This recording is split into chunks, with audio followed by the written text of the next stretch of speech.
চেৰাই আজি বহুত দিনৰ মূৰত প্ৰথম দেই এইটো বছৰৰ প্ৰথম আৰু ফুলকবি খাম কিন্তু বস্তু দেখিলেই কিনিবলৈ আজিকালি ভয়ে লগা হৈছে মানে 180 টকাৰ তলত একো চব্জিয়ে নাই কি হ'ব আৰু দেই সঁচা মানুহ চব্জিয়ে খাব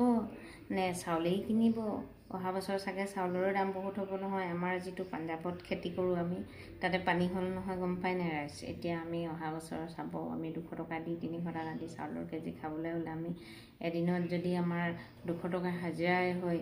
দিন হাজিৰা যদি 100 টকা বা 200 টকা বা 300 টকা হয় আপুনি চাউল 1 কেজিত যদি 200-250 দি খাবলগীয়া হ'ব কি হ'ব বাৰু আমাৰ এইটো আজি 120 টকা দি আনিছোঁ কেজি 120 টকা কিন্তু এইটো আপোনাৰ 40 টকা লৈছে চব অকণমানি এহাৰ মানে হ'ব আৰু যেনে তেনে আলু চালু দি কিনি তাৰপিছতে খাওঁ নাখাওঁ বুলি আনিছোঁ কিন্তু মাছ মাংস খালেও যে বেয়া হয় নহয় শাক পাচলি খাবই লাগিব শাক পাচলিও কি খাব চব দৰৱ দি কৰোৱা এইবোৰো বাহিৰৰ পৰা অহা বোলে